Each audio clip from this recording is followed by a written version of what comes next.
right, now that we've learned about Boyle's law, Charles's law, and Gay-Lussac's law, we're going to learn about something called the combined gas law. In each of the individual laws that we've looked at so far, one of the three variables is constant, right? So when we learned about Charles's law, we learned the relationship between volume and temperature, but we know that pressure was constant, right? And when we learned about Gay-Lussac's law, we looked at the relationship between pressure and temperature, but volume was constant. But what happens when all three of those variables change? That's when we bring in the combined gas law, right? So when temperature, pressure, and volume all change, the individual laws cannot be used. In these cases, we use the combined gas law. Now, to summarize the relationship in the combined gas law, we look at all of the relationship between Boyle's law, Charles' law, and Gay-Lussac's law, and we put it together, right? So we know that volume and temperature are proportional, and we know that volume and pressure are inversely proportional, right? So this relationship summarizes our combined gas law. But what does this look like as a formula? So when I write this as a formula, it becomes P1 times V1 divided by T1 is equal to P2 times V2 divided by T2.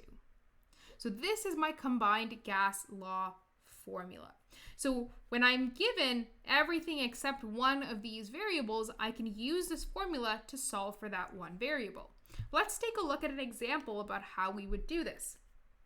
In this case, I've got a small balloon contains 275 milliliters of helium gas, right? The unit of milliliters tells me that I am learning that this is a volume, 275 milliliters, and that's my initial volume, right?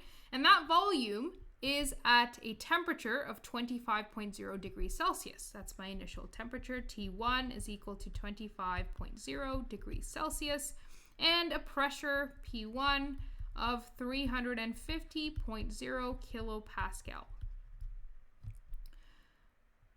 Now I'm asked to find the volume when the temperature is 10.0 degrees Celsius. There's a second temperature, this is my T2, is 10.0 degrees Celsius, and when that temperature is 10.0 degrees Celsius, the pressure is 101.0 kilopascal. The question is asking me to solve for V2. So V2 is equal to question mark. Now clearly, after I've written out all of my variables, everything that's given to me in the question, I know that I have to use the combined gas law, right? Because clearly the volume and the temperature and the pressure are all changing.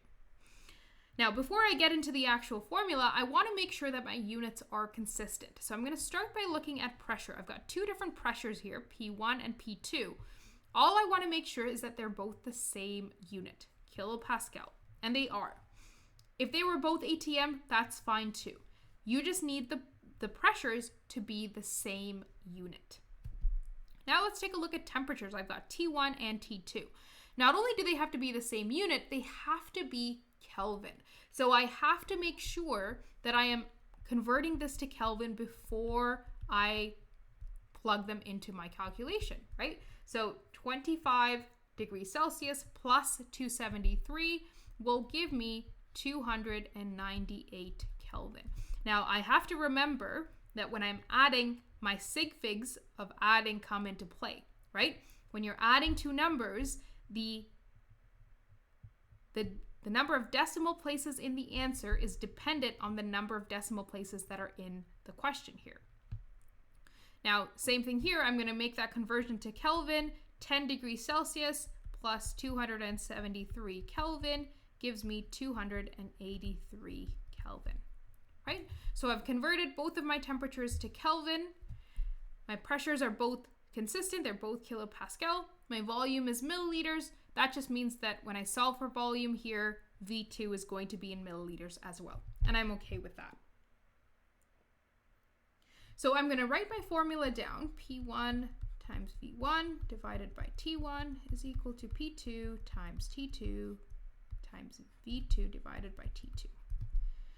All I'm going to do is solve this formula so that V2, or rearrange this formula so that V2 is the only thing on the right side of this equation. So I'm going to move T2 over to the left side. It's being divided right now. When I take it over to the other side, it's going to be multiplied. And P2 right now is being multiplied. When I take it over to the other side, it is going to be divided. Now that I have my formula, I'm going to plug in all of my numbers and solve. So P1 has 350.0 kilopascal. V1 is 275 milliliters. T2 is 283 Kelvin. I'm just going to write that here just because I'm running out of space. All divided by T1, which is 298 Kelvin, times P2, which is 101.0 kilopascal. Now what I'm going to do, my units of kilopascals cancel out. My units of Kelvin cancel out. The only unit that I have left over is milliliters, and that makes sense because I'm solving for volume. So when I type in all of these numbers into my calculator, I am going to get 905. That makes sense because the lowest number of sig figs that went into this calculation was 3 sig figs, which means my answer has 3 sig figs. A few things to be careful for the combined gas law. Make sure that your temperature is in Kelvin, and when you're making that conversion, you want to keep in mind the sig figs, right? The lowest number of decimal places in the numbers that you're adding, that's how many decimal places there would be in your answer, right? And because 273 is a whole number, your temperature in Kelvin is going to be in a whole number.